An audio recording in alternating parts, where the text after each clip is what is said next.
गोवा, बेंगळुरू व कॅलिफोर्नियामधील प्रीमियम निवासी व व्यावसायिक रिअल इस्टेटमध्ये आघाडीवर असलेल्या गेरा डेव्हलपमेंट प्रायव्हेट लिमिटेड GDPLने नुकतेच त्यांच्या द्वैवार्षिक अहवालाची जुलै 2025 आवृत्ती गेरा पुणे निवासी रिअल्टी अहवाल प्रकाशित केला. पुण्यातील एकमेव जनगणना आधारित रिअल इस्टेट अभ्यास जो 14 वर्षापासून चालत आहे व 2300हून अधिक प्रकल्प व 3 लाखाहून अधिक बांधकामामधील घरांचा समावेश करतो. हा अहवाल जून 2025 रोजी संपलेल्या 12 महिन्यांच्या बाजारपेठेच्या गतिशीलतेचा अधिकृत डेटा चालित दृष्टिकोन सादर करण्यात आला आहे. या वर्षीचा अहवाल पुण्याच्या निवासी रिअल इस्टेट व्यवसायामध्ये लक्षणीय बदल दर्शवतो. किमती, विक्री व पुरवठ्यात 7 वर्षांच्या सातत्यपूर्ण वाढीनंतर बाजारपेठ स्टिकर शॉक, वाढत्या किमती व वाढत्या घरांच्या आकारांच्या एकत्रित परिणामामुळे एकत्रित होण्याच्या टप्प्यांचा अनुभव घेत आहे. बाजारातील बदलांबद्दल बोलताना गेरा डेव्हलपमेंट्स प्रायव्हेट लिमिटेडचे व्यवस्थापकीय संचालक रोहित गेरा म्हणाले की एकूण तिकिटांच्या आकारात, ज्याला आम्ही स्टिकर शॉक म्हणतो, त्यात मोठ्या प्रमाणात वाढ होत असल्याचे आम्हाला दिसून येत आहे. गेल्या 6 महिन्यात व्याजदर कमी झाले असले तरी परवडणारी घरे ही चिंतेची बाब आहे, असे त्यांनी पत्रकार परिषदेत बोलताना सांगितले. गेरा सलग 8 वर्षापासून ग्रेट प्लेस टू वर्क संस्थेने भारतातील top 50 great mid size work places 2024 मध्ये स्थान मिळवत आहे. यावर्षी गेरा रिअल्टीला रिअल इस्टेट उद्योगातील भारतातील सर्वोत्तम वर्कप्लेसेस व सर्वांसाठी नवोपक्रमाची संस्कृती निर्माण करण्यात भारतातील सर्वोत्तम वर्कप्लेसेस म्हणून अभिमानाने ओळखले गेले आहे. गेरा भारतातील रिअल इस्टेटचे मानक वाढवण्याची कल्पना करते. सेवा अभिमुखता, उत्पादन, नवोपक्रम, रिअल इस्टेट मार्केटिंग व ब्रँड बिल्डिंगचे नवीन मानक पुन्हा परिभाषित करत असताना ते उद्योगासाठी नवीन बेंचमार्क स्थापित करताना त्यांच्या भागधारकांसाठी सातत्याने नवीन मूल्य निर्माण करत आहेत. अधिक माहितीसाठी www.gera.in ला अवश्य भेट द्या. क्या कहती है रिपोर्ट आपकी, किस तरह से ये ग्राहकों का मूड है, इसके बारे में? देखिए, रिपोर्ट पुनः जो हमारा जो 14th रिपोर्ट है, 14 साल से हम करे आ रहे हैं, तो इसमें 2-3 जो मेन पॉइंट्स हैं. एक तो गए 12 महीने में पुणे की जो एवरेज प्राइसेस है वो 8% बढ़ चुके हैं. So that is one point. दूसरा, जो प्रोजेक्ट्स जो लॉन्च हुए हैं उसमें builders have brought less projects, तो कम प्रोजेक्ट लॉन्चेस कम हो चुके हैं.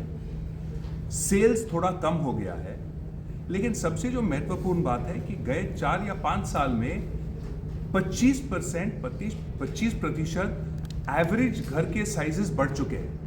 अब इस और जो प्राइस जो बढ़ चुके हैं और जो साइज जो बढ़ चुके हैं, उसके वजह से जो अफोर्डेबिलिटी है लोगों की वो कम हो चुकी है. So that is a very important aspect कि लोगों का जो अफोर्डेबिलिटी है वो कम हुआ है. और ये अफोर्डेबिलिटी कम होने के वजह से जो 1200 स्क्वायर फुट के फ्लैट्स हैं और उससे कम, वहाँ सेल्स गए साल में कम हुए हैं. और जो 1200 स्क्वायर फुट के फ्लैट्स है उससे जो ज़्यादा साइज के हैं वहाँ फ्लैट के सेल्स बढ़ चुके हैं.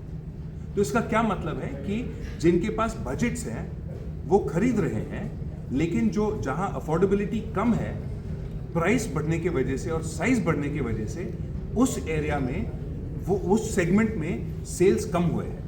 And this is the main thing. और इसके वजह से अगर आप आगे देखें, builders will have to bring down. देखिए, प्राइसेस तो कम होने की संभावना नहीं है, कॉस्ट बढ़े जा रहे हैं, लेकिन जो बिल्डर्स कर सकते हैं कि वो साइज कम कर सकते हैं.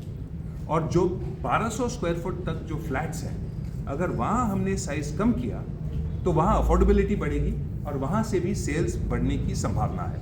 आपने ईस्ट और वेस्ट पुणे के दोनों छोर का एक डेटा बताया है जी. और कई सारे इंफ्रास्ट्रक्चर प्रोजेक्ट पुणे में चल रहे हैं, तो ऐसे में कौन सा एरिया खास करके लोगों के लिए चॉइस होना चाहिए, अफोर्डेबल होना? देखिए, ईस्ट और वेस्ट पुणे में लोग वहाँ घर खरीदते हैं जहाँ सबसे ज़्यादा जॉब क्रिएशन होता है, क्योंकि लोग वहाँ काम करने के लिए आते हैं. अब अगर आप ईस्ट और वेस्ट पुणे में देखेंगे तो खराड़ी एरिया और उस बेल्ट में there is job creation because of IT. अगर आप वेस्ट में देखेंगे वो हिंजेवाड़ी का एरिया था, राइट। अब हिंजेवाड़ी का के जो एरिया में जो आईटी का जो जॉब क्रिएशन है वो कम हो चुका है, लेकिन हिंजेवाड़ी में जो मेट्रो के वजह से वो इम्पैक्ट आएगा। तो जॉब क्रिएशन और इंफ्रास्ट्रक्चर और ट्रैफिक इंफ्रास्ट्रक्चर, एक्सेस, मेट्रो हो, रोड हो, उसके वो मेन डायनामिक्स वही है लोगों के लिए, घर के लिए। अब मैं आपको स्पेसिफिक लोकेशन के बारे में नहीं बता सकता क्योंकि हमारे प्रोजेक्ट अलग अलग लोकेशन में है, और मैं उसके बारे में बात करूंगा तो लोग सोचेंगे कि मैं हमारे प्रोजेक्ट के लिए बोल रहा हूँ, कह रहा हूँ। लेकिन बात जो फैक्ट है कि हम जो जिस जगह पे प्रोजेक्ट्स ढूंढते हैं, it is based on infrastructure, it is based on accessibility, so we are in those locations, but for me to talk about that might not be correct. Thank you very much.